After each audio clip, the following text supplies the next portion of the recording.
we hope that by the end of this session, members will be more comfortable in drawing research budgets, understand the distinction between direct costs and indirect costs, and be able to write a budget justification.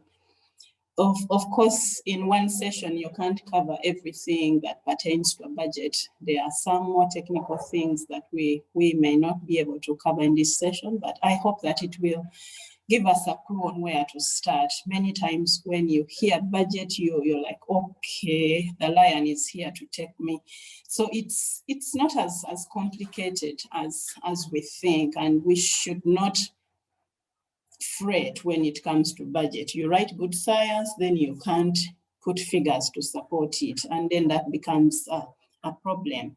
So I hope that people here will be more comfortable in drawing budgets. So yes, you want to write a grant. Where do you start? The budget is part of what you need to do. Where do I start? Like all the previous presenters have been mentioning, the first place is the RFA. What is the call saying? Your budget. What am I budgeting for? Then you need to find out how much is available. If it's a narrow one, you know it is so much. I have up to 500 in direct costs. If it's something less, still the budget caps are usually stated.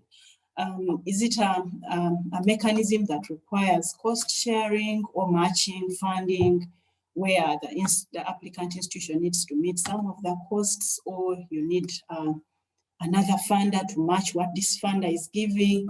What are the restrictions? Are there things that they are saying they will not fund? Then what is the duration? Is it 2 years? Is it 5 years? What is the duration according to the RFA? What are some of the costs that are allowable or unallowable? You know, what can I put as a direct cost? And does this mechanism provide for indirect costs? Are sub-awards allowed? So those are some of the questions you want to be clear about even as you start, before you actually go deep in your application or putting together your budget. So you need to have clarity on these things.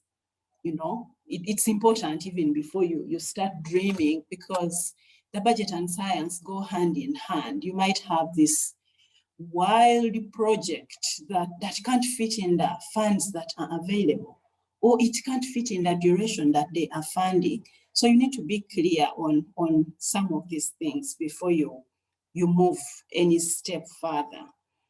And some of the key things to remember, even as you start: do not budget for anything if you're not able to justify it. You know, you've always dreamt of having a car, and because you're writing a grant, you think this is your time to include the car. If your proposal does not mention that you will go to the field, then you probably will not be able to justify having a car on it. So you only budget for what you can justify.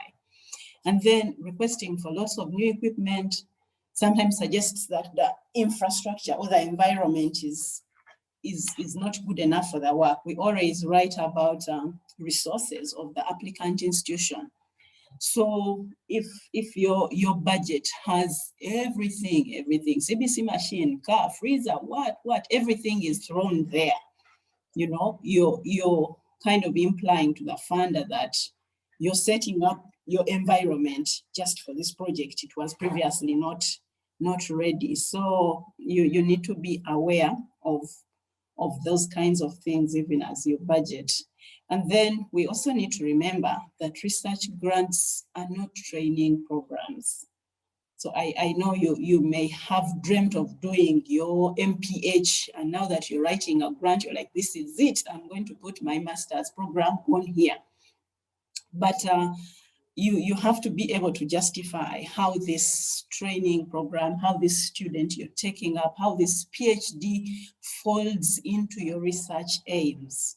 So you have to be able to justify the capacity building aims of your proposal, your project.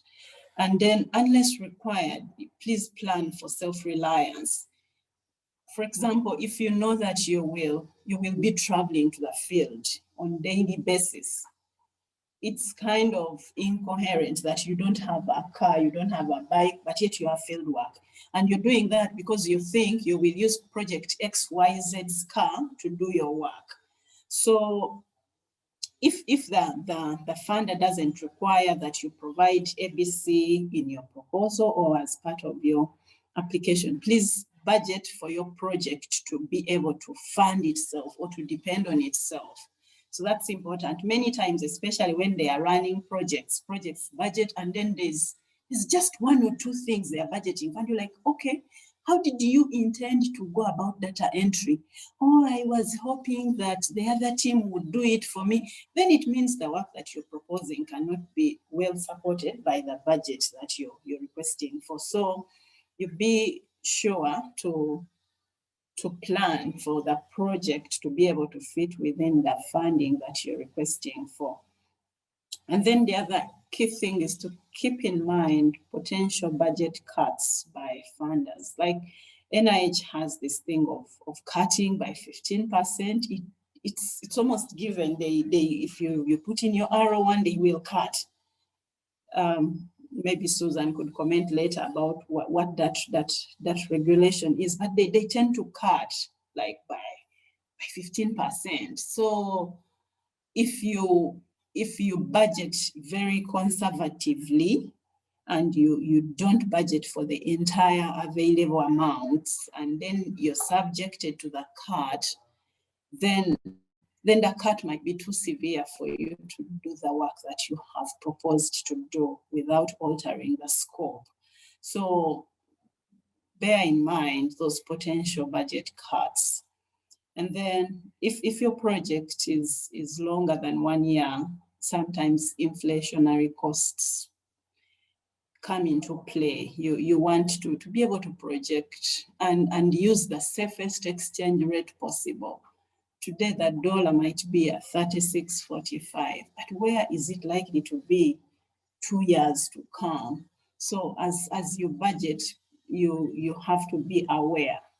Otherwise, you might end up with insufficient funds because the rate has fallen. I thought I would get so much shillings from $100, but now I'm only getting so little because of exchange rate variations. So we have to put some of those things in mind.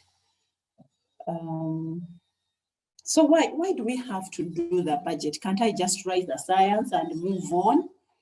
And then they decide how much to give me. So a budget is generally, it's an important part of the grant application, and it's expected of the applicant. It serves the basic purpose of showing the funder how much money a project will cost and whether those costs adhere to guidelines. So that the funders are very keen to see, okay, Esther is proposing to do this. How much? What is the cost of her project? Sometimes the individual budget caps are not set. Like I think one of the previous people shared an example where they say that NIH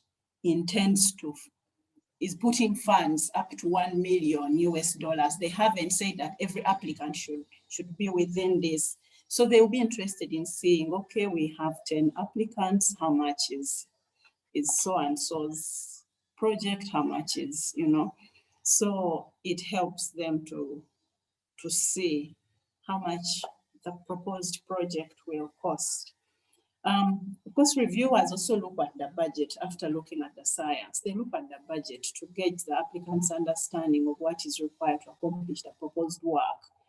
So you have this exciting, magnificent proposal, science is, on point. And then you get to support it and your budget doesn't seem to be in sync with what you're proposing. So there they will wonder, okay, does this person understand the cost of what they are saying they will do? Do they understand what it means to do an HIV project in Uganda? Do they understand what it means to do XYZ that they are proposing to do? So it's important to give it attention, because the reviewers will look at it with a lot of interest, with as much interest as they looked at the science. So it's important that you budget realistically to support the work that you're proposing to do. So I have a few steps that I would like to share with us on how to make a simple research budget. So I know that many of us are asking, so where do I start? And maybe these steps could guide us a bit. So the first one is to list your objectives. Basically, know what you want to do. What is it that you want to achieve from this proposed project? I want to see how viral load affects whatever it is, whatever you want to do, what is the objective? And then under each objective, there are activities. What activities do I need to undertake to get me to achieve that objective? So you list your objectives, list your objectives and activities. For example, if you're to draw blood, list that I will draw blood at 0 months, I will do CBC at 3 months, we will need to do this particular investigation at this time point, we will need to do a home visit every 6 months. So once you list those, they will indicate to you what you need to plan for. For example, if you will draw blood, you certainly need needles, you need this. If you need CBC testing, you may need to hire a lab, or you might need the CBC machine yourself. If you're going to do home visits on 1,000 participants every 6 months, you may not be able to do that without having your own vehicle. So that will indicate to you that you will need a vehicle. So list your objectives and then the activities under each objective. Of course, check the rules. You might be able to list the objectives, but the funder said they don't fund equipment, and a vehicle is equipment. So you had listed it because your activity implies that you need a car, but check the rules. Do the rules support what you have listed? If the answer is yes, proceed. Cost each item. So if I need to do CBC testing, what is the cost of each CBC? Put the figure there. How many participants do I have? I have 200. Multiply. What is the cost? Put the figure there. If the car is allowed in the rules for that FOA, cost it. So cost each item that you have listed and be realistic, because also, like, many of us have this mentality that when it's a grant, there's money, like it's for swimming in money, but you have to be realistic. So like I will share later the cost principles. So be realistic. Your costing of the items needs to be realistic, because they will look at those and they're like, okay, it costs so much to do a CBC in Uganda. And then if it's unrealistic, then it may not play out well for you. And then the other thing, put it in a spreadsheet. Whatever you have been listing, put it in a spreadsheet. I have seen people who do budgets in Word. Please use Excel. It's simple. It will do some of the maths for you. Of course, you instruct it, you put formulas, and it's able to make life simple. If you make a change on one item and you have nicely aligned your formulas, and you can even link spreadsheets, it makes it easy. If you decide if you want to reduce the total and you say, okay, to fit within this total, it means I have to reduce my sample size. So you will just go and change the place of the sample size, and other figures play out on their own. So please use a spreadsheet. And then justify it. So we have five steps here. List your objectives and activities, check the rules, cost each item, put it in a spreadsheet, and then justify it. So if you're able to do that, you've moved some steps in developing your budget. And then many times we talk of direct costs, indirect costs. What are those? How do I know which one falls where? And direct costs are generally attributable to the project and are allowable. So if you can say, I am going to to do CPC. So the cost of a CPC is clearly, without any argument, it is clearly linked to the project and it is supporting this particular objective that you listed. If you say you will do field visits, the car can directly be attributable to the project because it will be used to support that particular activity. So if you can directly attribute the cost to the project, then it's a direct cost. And some of these are salaries of the personnel that are working on the project, consultants, equipment, some supplies. There are some project-specific supplies. Of course, not every supply will be, you may be unable to link certain supplies to the project. For example, if the project doesn't have anything to do with animals, and all of a sudden you're talking about the rat cage, yes, it's a supply. Supplies are generally direct costs, but are you able to attribute the rat cage to the objectives? So they should be directly attributable to the project. So it could include travel.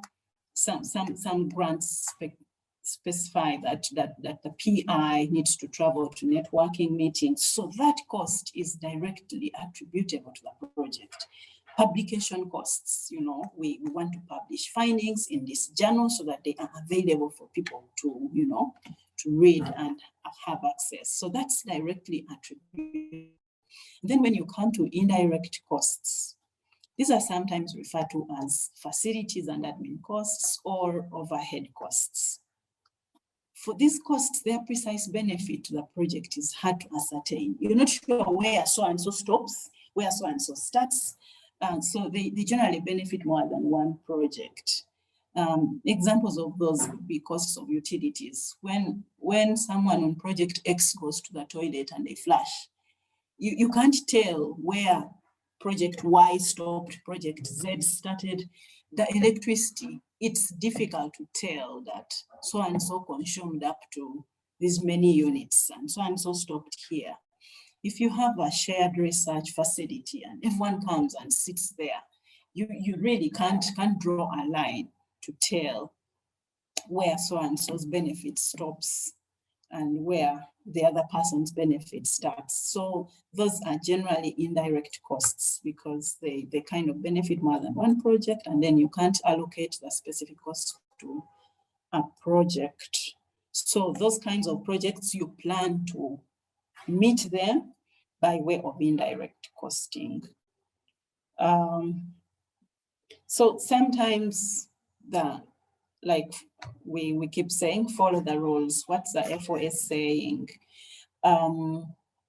If the sponsor does not allow or provide for facilities and administration costs, then you will have to plan for those as direct costs. For example, if this particular grant does not include indirect costs, but yet you need to pay rent, or you need to do certain things. So you will have to put your portion of the rent as a direct cost. And the other important thing, you don't just wake up and say, I'm going to ask for 20% in indirect costs. Different funders provide different rates. So be sure to follow those rates. NIH gives 8% for foreign institutions. Then some US-based institutions have negotiated rates. They call them NICRAs, negotiated indirect cost rate. So we've had collaborators whose indirect cost rate is 56%. Yeah, so you have to follow the rates. EDCTP gives another rate. So follow the rate provided by the funder. And then some FOAs include a direct cost limit. I know I have blundered many times on this. So if there's a direct cost limit, please know that, especially if there's a consortium involved, you have a subcontract in your project. when you're determining if you're within the direct cost limit, please exclude the consortium indirect costs. So you have if the limit is 250 direct cost limit, that should not include the consortium indirect costs. If you do, then you're limiting your cap. I hope that makes sense to us. Many people tend to go wrong with that. In your free time, once Claire shares the links, you can visit those sites and be able to get more information on indirect costs and other guidelines. And then there's allowable. Yes, Esther, please. allow me to interrupt you a bit. There is a question in the chat from Mary Goretti. Yes, she please. Has that in instances like COVID-19 where expenditure doubled and it was not budgeted for, is there a possibility of renegotiating the budget along the way after the grant has been approved? Susan, would you like to pitch in? Susan is off briefly, but she's okay. So I think it really depends. For example, there are some of our projects where we went back to the funders and said, look here, this is what COVID has done to us. This is the magnitude of the hit. And Thrasher was, for example, able to give us a little more money after justifying what the impact of COVID had been. The other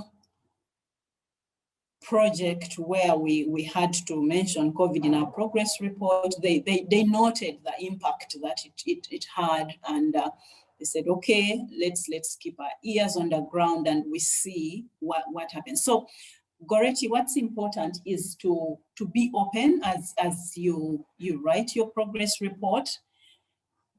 You mention what has happened, and so it's at the mercy of the funder. You know, I can't say that yes, they will allow or they will what, but you actually say what the situation is. Sometimes there are opportunities for supplementary grants, and in that case, you might consider submitting an application for a supplement to meet the emerging costs as a result of the pandemic. Does that answer your question, Goretti? Yes, it does, Esther. Thank you. You're welcome. Robert's hand was also up. I don't know whether he had something to say. Norbert?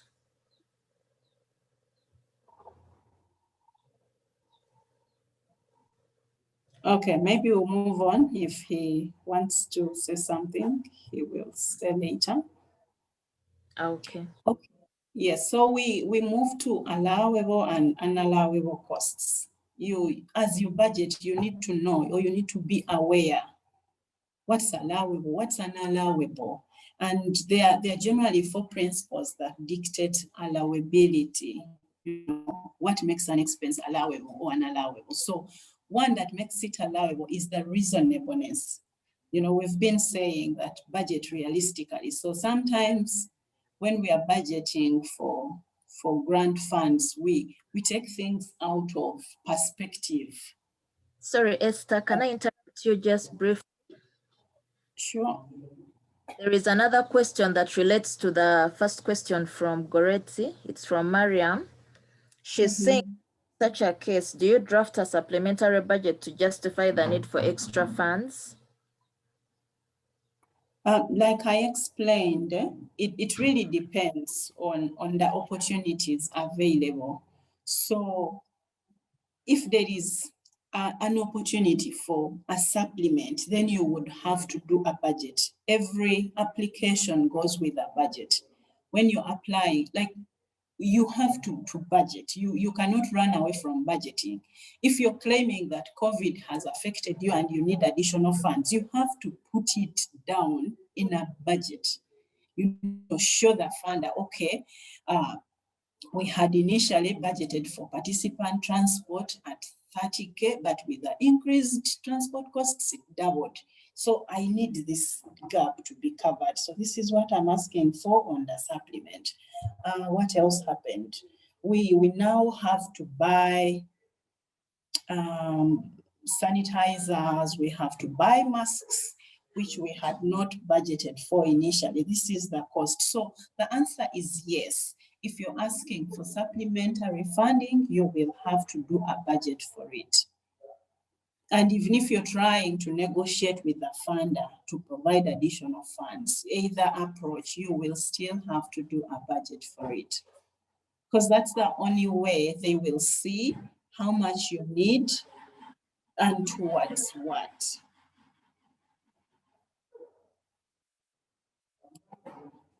Okay.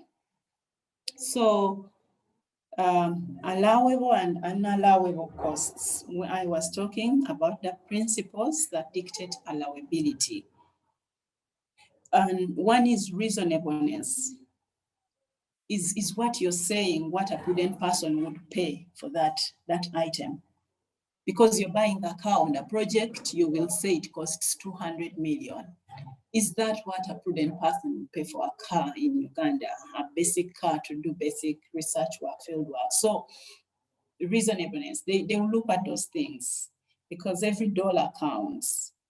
So is the dollar amount you are attaching to the item what a prudent person would pay for that item? Then allocability is what the costs, can you allocate them? Or can you directly assign them? The way we were talking about being able to allocate the cost, like a direct cost, are you able to directly relate it to the work that you're doing? So allocability. See, sometimes institutions want to alter their policies because now it's a grant. You have consistently not given your staff benefits, but now a grant is here, so you want to include certain levels of benefit. There's no institutional policy that supports a 13th month, but because now you're budgeting on a grant, you want to include a 13th month. So we costs generally have to be routinely applied in the same category, be consistent. And then conformance, grant costs must conform to the cost of allowability section according to the NIH grants policy statement. I think section 7 is really what talks a lot about allowability of costs and activities. So when you get to that link, it's a very huge document. You might not be able to read all the sections, but you could focus and just run to section 7. So yes, they look at those 4 principles as they review your budget. Are the costs reasonable? Are they allocable?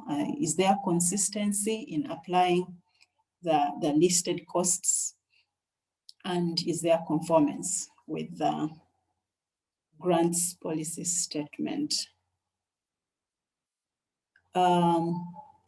Yeah, like I just said, that the NIH grants policy statement gives details, and so feel free to visit and check it out.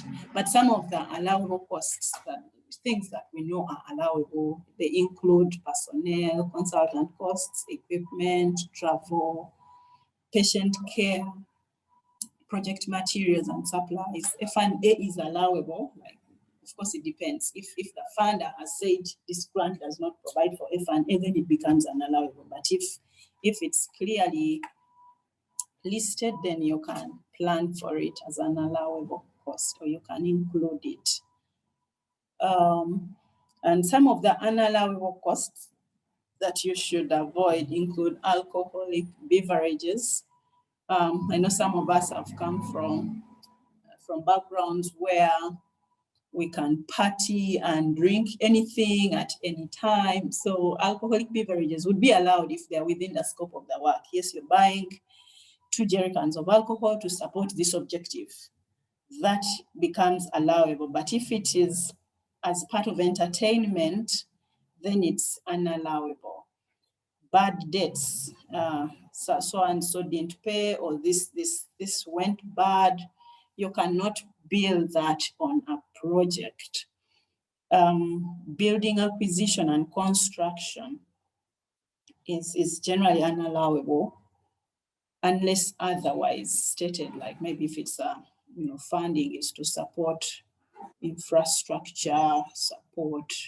But if it's the usual research funds, building acquisition and construction is unallowable. Like I said, alcohol, if it's entertainment, it's unallowable. So entertainment is generally unallowable. Fundraising, yes, you might be raising funds to support this same cause, but the mere fundraising act is like that activity is unallowable. Honoraria, you want to recognize some people for their contributions, good thing, but it's unallowable. Fines and penalties. I know some of us, you are a project driver, you go, you don't park the car nicely, you come back, you want me to reimburse the 20K that multiplex billed you for not parking well. I will not be able to do that because I won't be able to report it here. So fines, penalties are unallowable. And payment of interest is also unallowable. There are different mechanisms, or funders may list different costs as allowable or unallowable. So it's important to know, but basically these are guiding principles to give you a clue on what's allowable and what's not. The list is not exhaustive. I would like to pause at this point and check if members have any questions that haven't been asked as we're going along.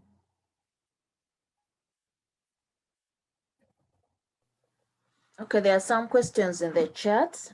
Goret is asking what's F&A? F&A is facilities and administration. Like I said earlier, those three terms are used synonymously sometimes. So it may be called indirect costs. It might be called facilities and admin cost, or what's the other one?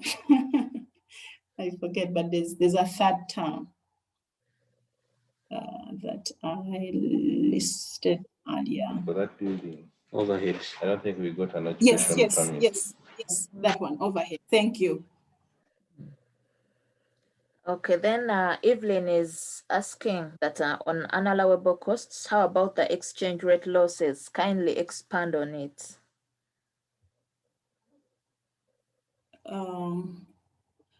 I think many funders again state that they will not pay for losses. So it's upon the institution to ensure that the losses are as minimal as possible. And of course, sometimes the other way to balance it, since they don't want to own losses, they still won't come to ask for what you gained on the exchange rate. So sometimes you're able to balance that. 1 month you make a loss, 1 month you make a gain because the exchange rate has moved like this. But I think the basic principle is for you to try and stay away from, try to operate in a way that will reduce the losses as much as possible. Because yes, most funders will not accommodate them. They will not let you report them. Thank you, Esther. Lizzie is asking, what is RFA in full? RFA.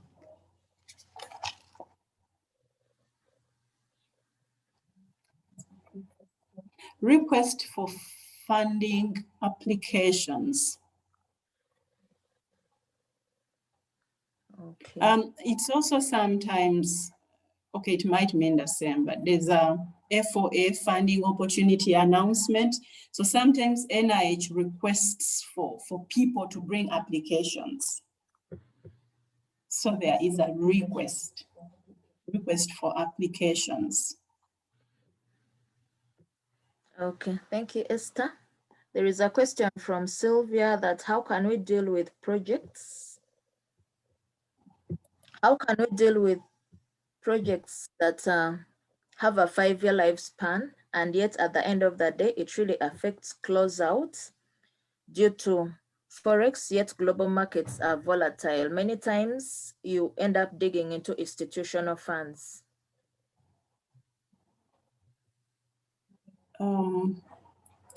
Anyone with a comment on that?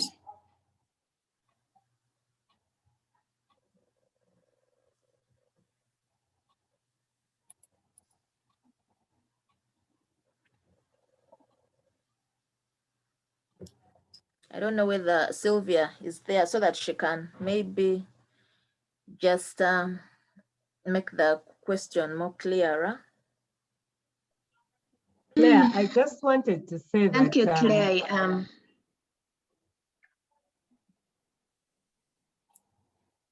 Sylvia, you want to go ahead or you want to? Susan and Sylvia. No, were talking at the same time. Yes, Susan was talking, so I'll go after her. Yeah, I just wanted to say, like Esther has said, no funder will take care of the exchange gains or losses. So you still have to manage them within your institution. Even if it's affecting project closeout, you still have to find a way of dealing with them within the institution because they will not refund money you lost because of exchange issues. Over. Okay, thank you, Susan. There is a question from Monica. She says, how do you define honoraria?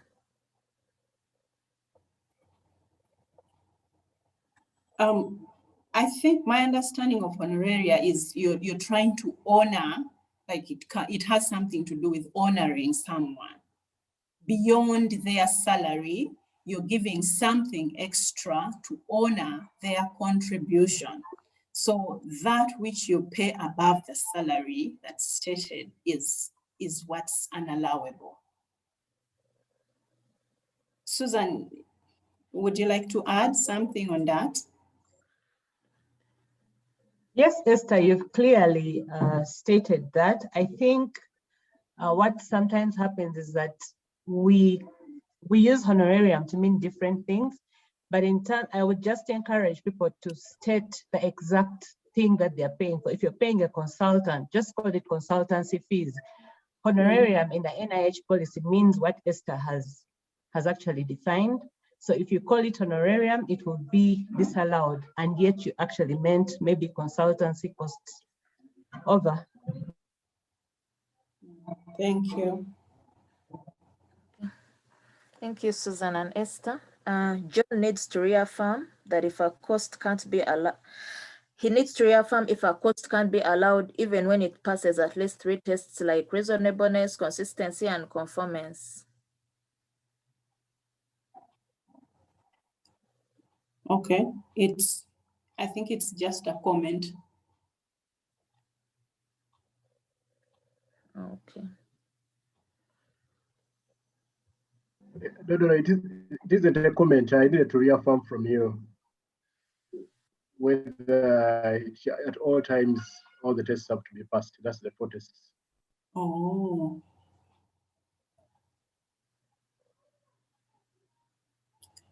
I think, go ahead. This is Rebecca. I wanted to say something about the exchange gains and losses. Of course, very few funders would accept the fluctuations, but normally what entities do, because we in Uganda spend in UGX, and most of the donor funding is received in dollars. What we normally do is to use the lowest exchange rate so that you don't go into losses. If that is acceptable to the funder. Currently, the dollar is trading at 3.650 in that range. If you're budgeting right now, there is no way you can go beyond the budget of 3,500 per shillings per dollar. So that would help you get more dollars. It would help you get more dollars so that you don't run into problems of exchange losses. You would get a gain, most likely. And another thing, what other entities do is to use, if that is still acceptable to the donor, to use the same rate that you use at the budgeting time. In quotes, that is if the agency allows that. So in other agencies, not NIH, you are actually expected to have those fluctuations, and which you have to be incorporated in your reporting. I submit. I hope that is helpful. Thank you. Yes, thank you. It is. Claire, there are more questions in the chat that have not been addressed. Not really. There are no other questions. Okay. Sorry, Claire. I just need to reaffirm whether at all times the protests have to be passed. Probably the information in the chat wasn't clear, but that's what I wanted to. I wanted to be sure that whether at all times all the protests have to be passed to have posters allowed. I think generally they need to be passed. For example, you're trying to budget for a CBC machine. So they will check reasonableness.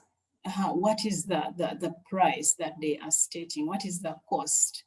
Then if the cost is reasonable, they'll check allocability. Is there actual doing CBC tests in the proposal? If yes, what's the other one?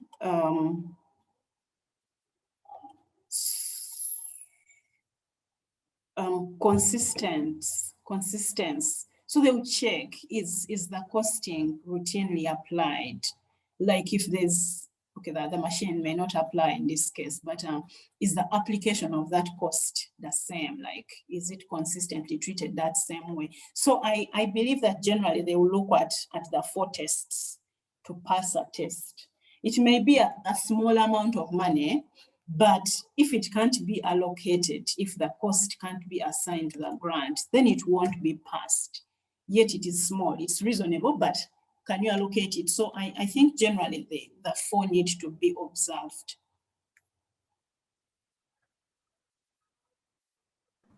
Thank you. Thank you. So you can proceed. We are going to move on to writing a budget justification. Some people will say budget narrative, some will say budget justification. They basically mean the same. And so what is this budget justification? So basically it's an explanation of each of the components of the budget. You know, if you have included this item, explain. What is it? How does it contribute to the proposed work? So the budget justification basically is an explanation of the components of each of the components of the budget, which justifies the cost in relation to the proposed work. So you precisely have to be able to explain whatever you're including.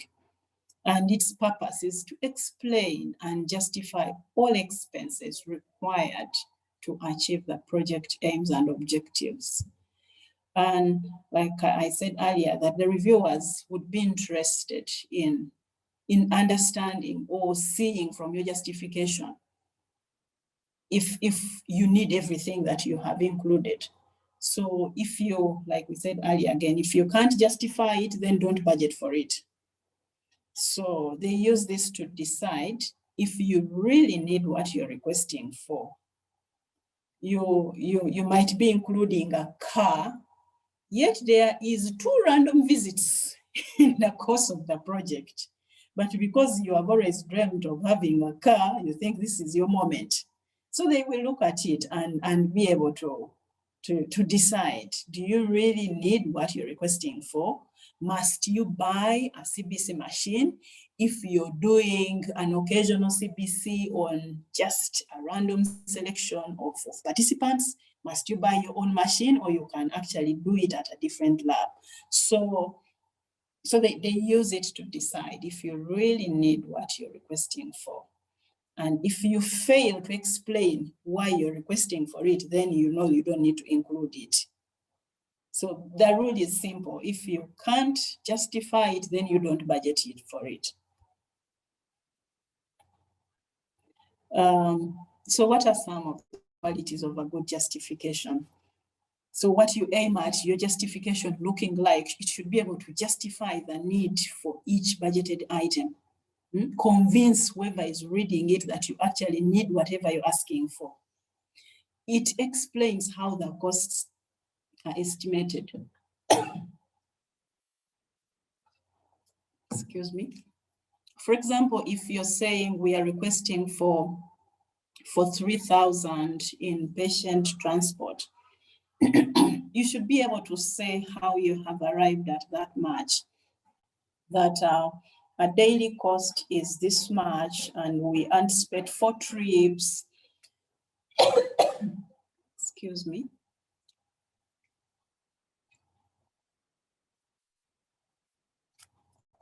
It also demonstrates that the costs are reasonable. Like if you, as you break it down to explain it, you should be able to actually demonstrate that the unit costs that you're using are reasonable. It should also explain the assumptions made. For example, sometimes we budget for inpatient costs. And then we will say that we are assuming that 20% of the participants may be hospitalized. So you have explained the assumption, and then you could add on that each hospitalization costs about 100,000. So if 20% will be hospitalized, each hospitalization costing 100, so this is the total. So it should be able to explain, thank you, the assumptions made. And then it should also be able to show a direct relationship between the cost and the proposed objectives. For example, if your objective says you will do this and that, then as someone looks at your justification, there should be a relationship. You don't suddenly introduce new things in the justification that have nothing that is supported by the objectives, or you have an objective that is not supported in the justification. So there should be a direct relationship. And then of course it complies with sponsor guidelines. So some funders will say that the whole justification should not exceed this number of pages. Some use kind of footnotes. Each time you list a category, you write the justification right below. So you should be able to make sure that your justification complies with the seemingly simple requirements, because if it doesn't, then it causes problems. So you don't want to get yourself in problems. So we are going to see how do I write the justification. We are going to look at specific examples, because one of the things that we would always need to justify are the personnel. So and we are saying that for each PI, co-PI, or project director, list their name, list their title, state the amount of time that they will commit to the project and what they will accomplish.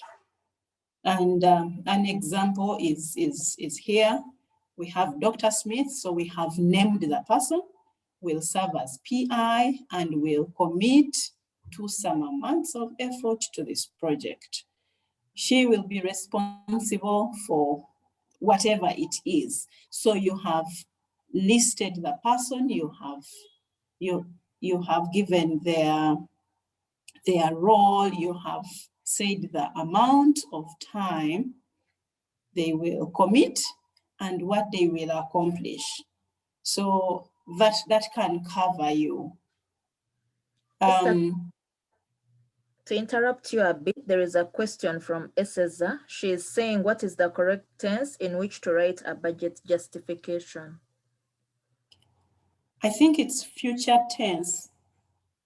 They will, because you're just proposing. Proposals are generally in future tense. We will do this, we will do this, the project will do this. Colleagues here can correct, but I think it's future tense. Yes, I also agree with you, Esther. It's actually future tense.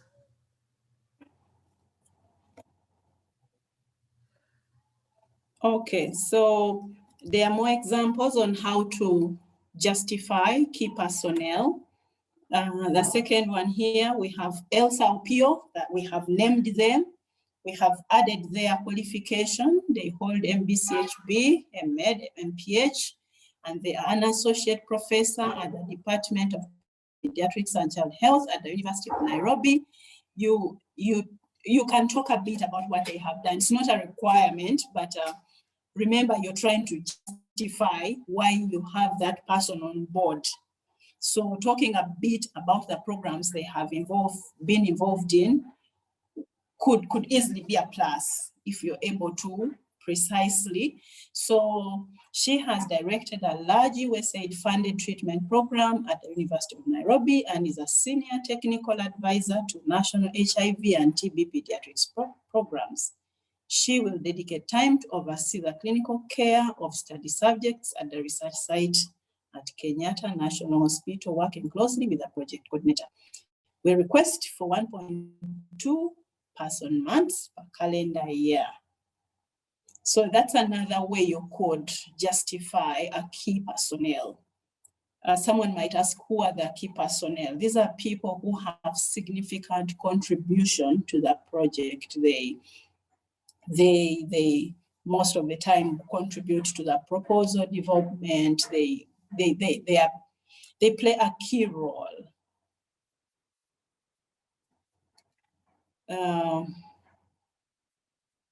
Then other personnel, we usually have several other people. In some institutions, they call all the other people research assistants. Some other places, they will name them by their role. So you might have nurses, you might have lab techs, you might have medical officers. So really, depending on whatever role and title that your institution uses, you will go ahead and justify those people. So if the person is known, sometimes those guys are not known. You don't know who will be your data manager at the time of your proposal submission. So if they are known, you can list the name. And then, of course, the time, you ought to know how much time you will require from them. So, for example, here, we are just saying one undergraduate student will commit 10 hours per week at $10 per hour for 30 weeks. And they will be responsible for ABC.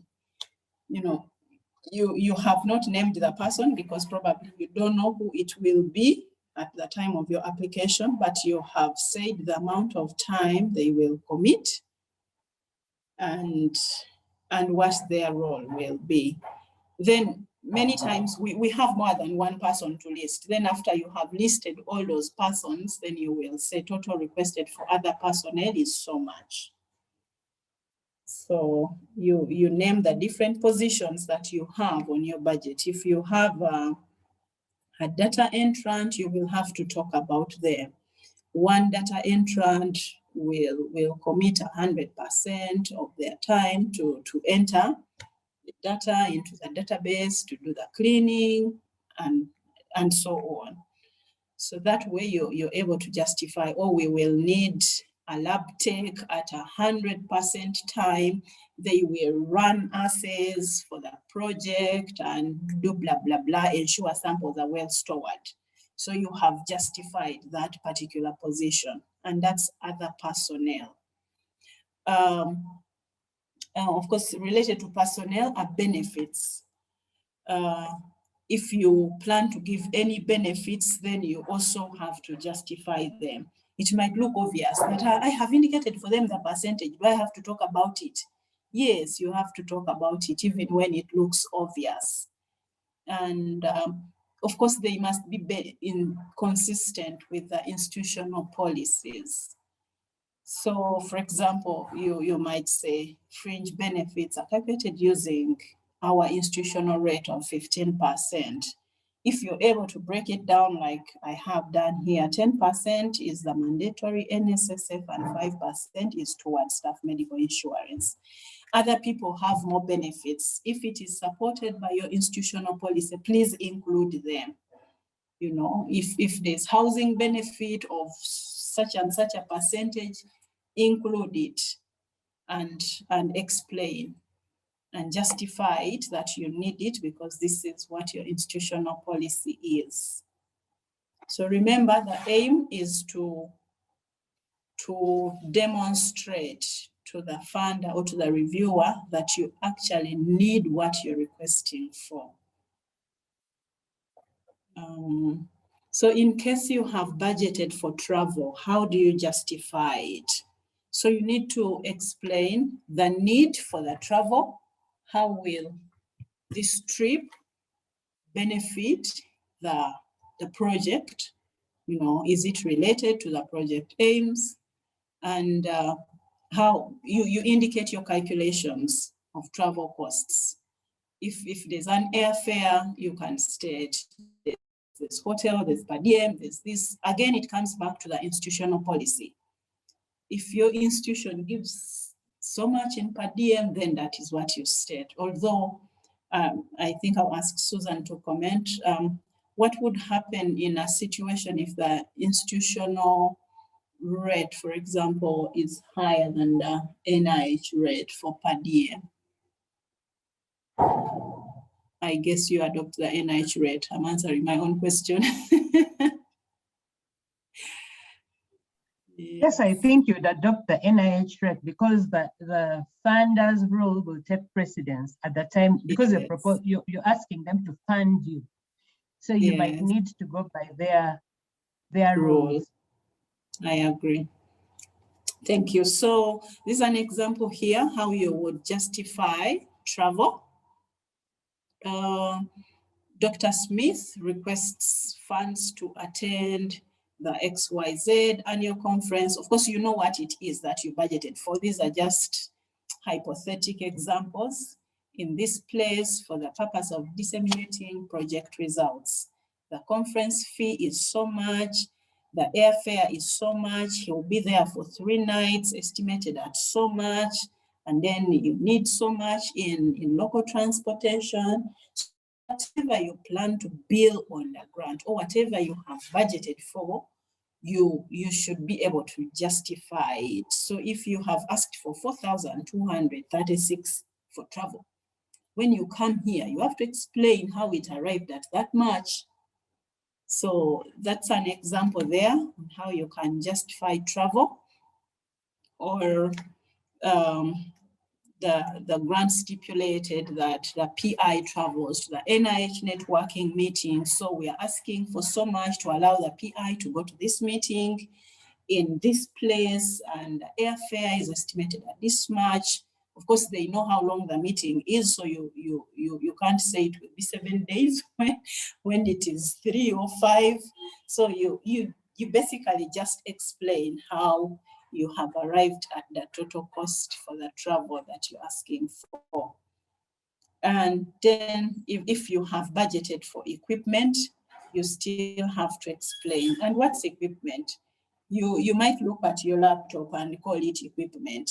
It might look like equipment, but I think according to the NIH guidelines, anything that costs over 5,000 and it has a lasting value is like a unit cost, not consolidated. If you buy 10 laptops and the total cost becomes 10,000, I still think that wouldn't qualify them to be equipment. They remain as supplies, But if the unit cost is 5,000, then that is equipment. So you list whatever equipment you're requesting for. If you know the model, like and explain the necessity of the equipment to the project. Sometimes you might even be required to attach the quotes to supplement. We have ever provided quotations for a certain sophisticated piece of equipment. So an example here,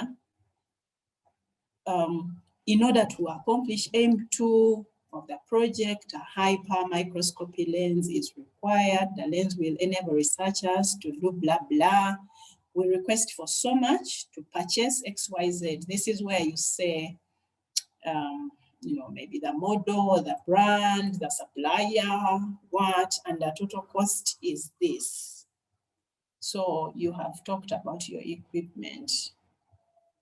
Whatever it is, if you're not buying this lens, talk about the BI, whatever machine that you're buying, and try to explain why you need it. Then you will also have to justify any other costs that you have listed or budgeted for.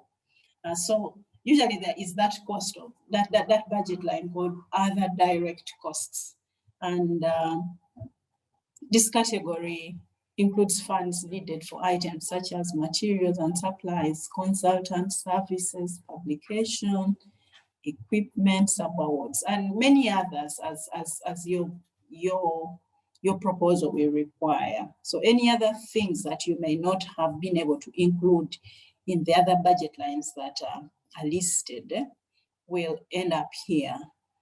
And so you justify whatever you have included in this other direct costs. Some examples here. So if you have asked for money for materials and supplies, you will still want to explain. So examples here, test tubes, beakers, chemicals, assay kits, and lab consumables are required for this project to complete blood tests, analysis, and these are estimated at this much. So that could pass for those simple things. Then if you're taking it to the next level, we are requesting for desktop computers, 7 of them. Of course, this needs to be supported by the staff you have. If it's a project that has only listed 3 people and you reach here and you're asking for 7 computers, you will need to explain. So 7 computers at so much per computer. We are requesting for stationery at so much. Supplies for viral load testing at so much for year 1. Sometimes what you're asking for in year 1 is different from what you need in year 2. So really depending, other people split the justifications and write year by year, others write it at once. So basic rule is to follow the funder guidelines and then explain each cost as it is listed. And then we are requesting for a total of so much towards supplies.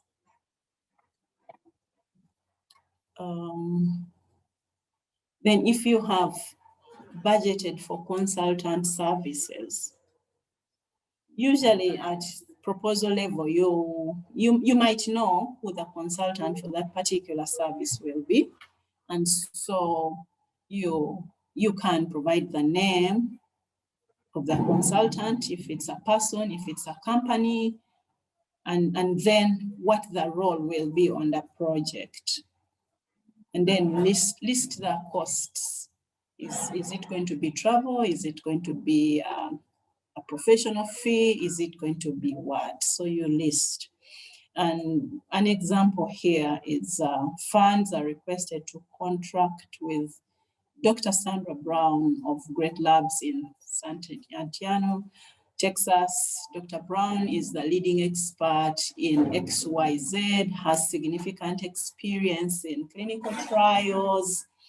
Their consultant fee will be so much. In addition to that, they will travel once during the project period to Kampala. Airfare so much, 2 days per diem and 2 nights. Yes, so whatever costs you're planning for the consultant, list them and then put the total requested for that consultant. The other line that usually falls under there is the F&A. Like you might think it's obvious, indirect costs. They said they will give us 8%. So, but you still have to mention that, you know, we are asking for so much because of X, Y, Z.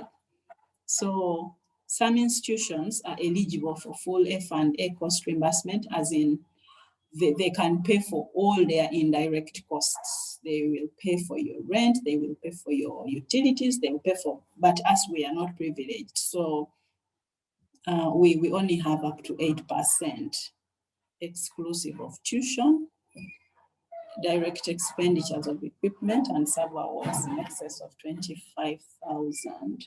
So as you write your justification for the indirect costs, do so formally using the established rate. For example, you would say we are requesting for 8% modified total direct costs based on guidelines for foreign institutions.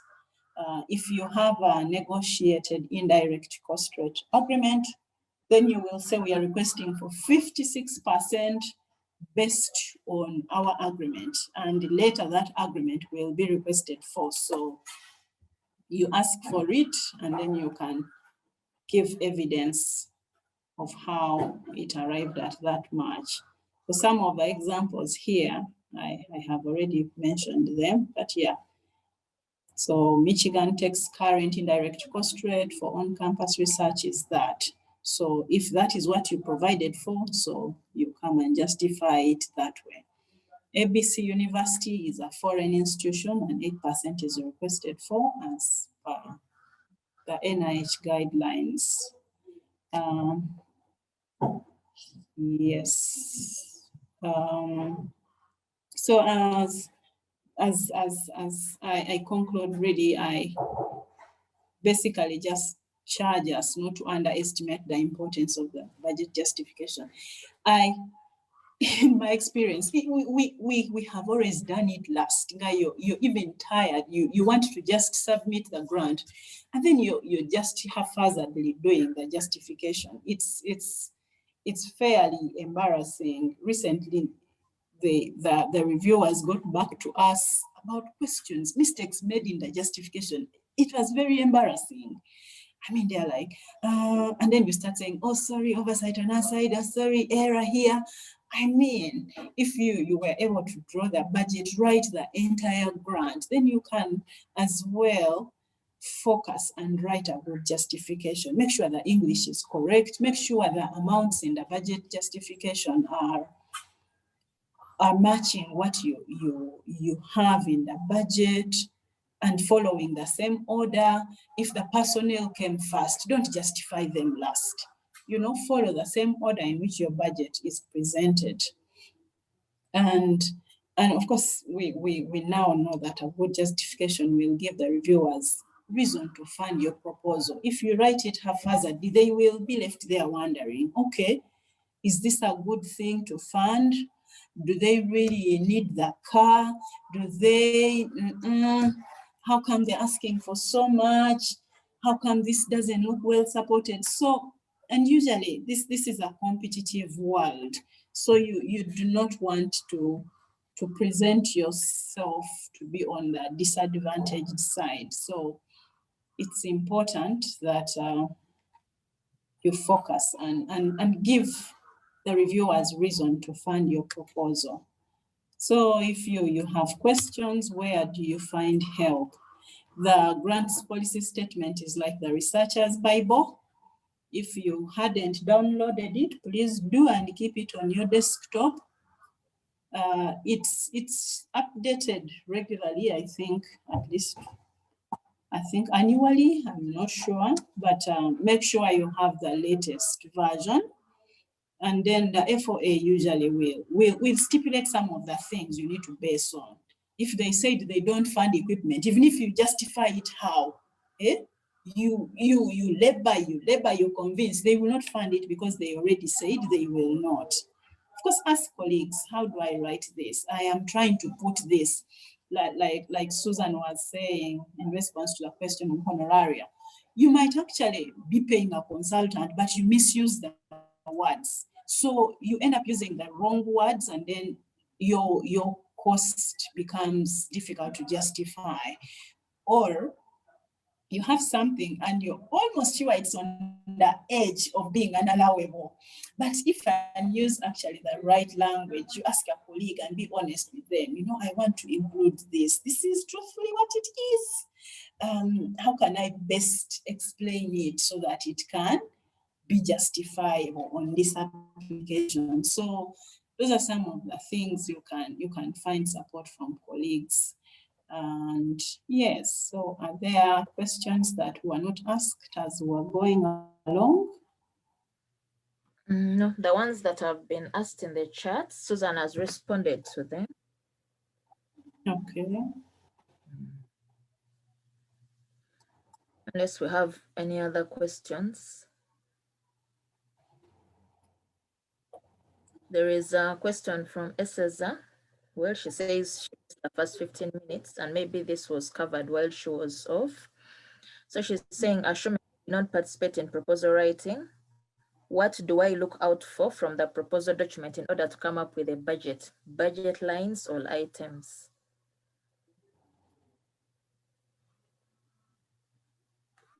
What does she look out for in the proposal document?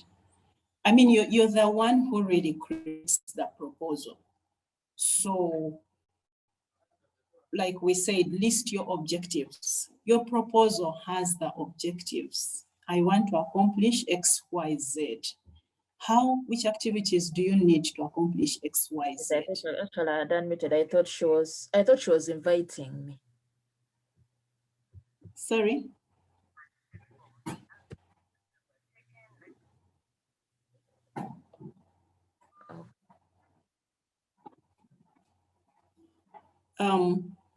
Yeah, I think, Claire, at this point, we can do the evaluation, and then we will look at those useful tips and call it a day.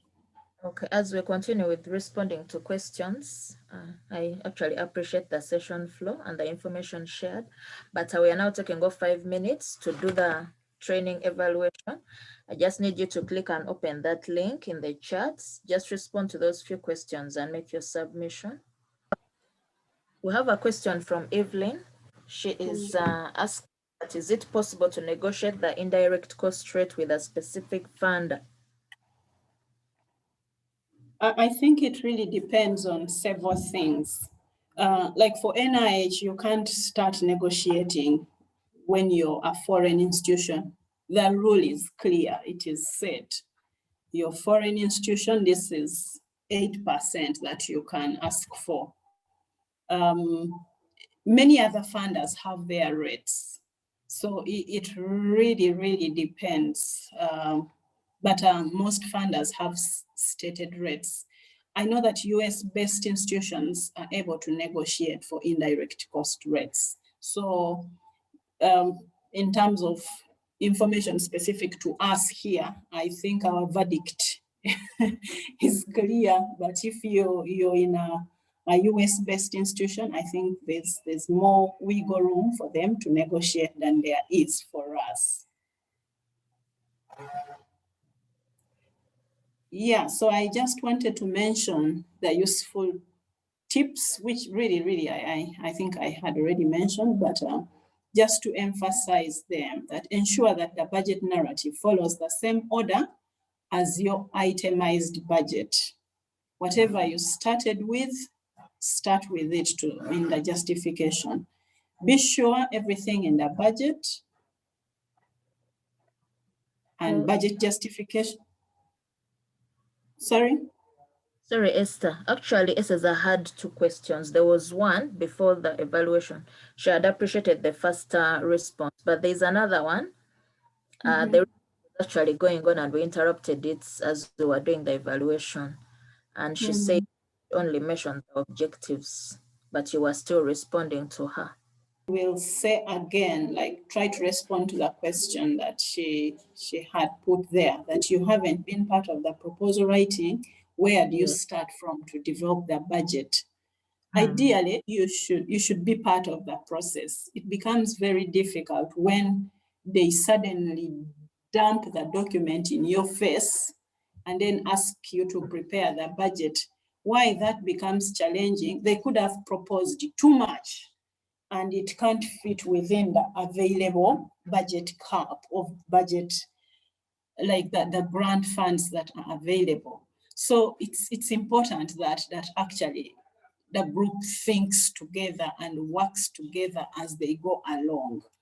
Otherwise, if they work separately, it can become complicated. You can go so deep in the science, and then when you add figures to it, it's just not working. And then you will have to go back and cut out the science so that it fits within the budget figures. So it would be nice for it to go together, not for them to write science and then they write to you, here is our proposal, make a budget out of it. You could do that if there's no budget cap, like it's a blank check. You know, you dream and request for whatever you want. Those are rare. They are there, but they are rare. So in this world where caps are set, you really want to think science alongside the budget. So what to look out for, Cesar? You look at the objectives. What is it that they want to accomplish? Then you look at the activities under those objectives, and then you cost them.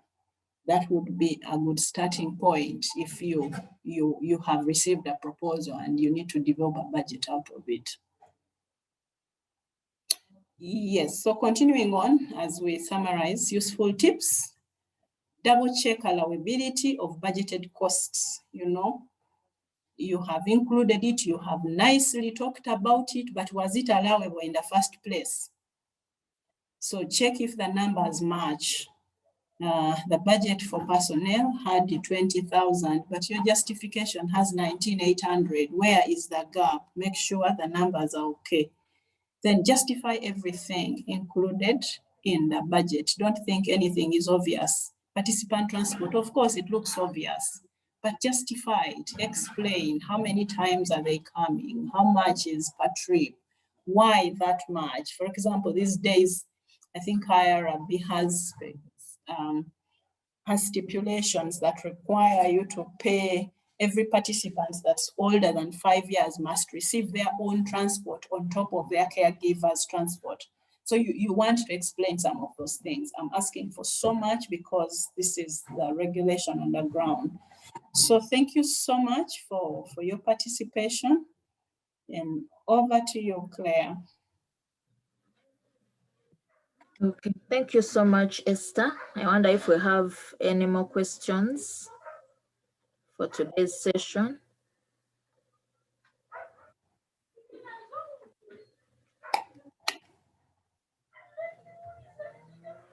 Okay.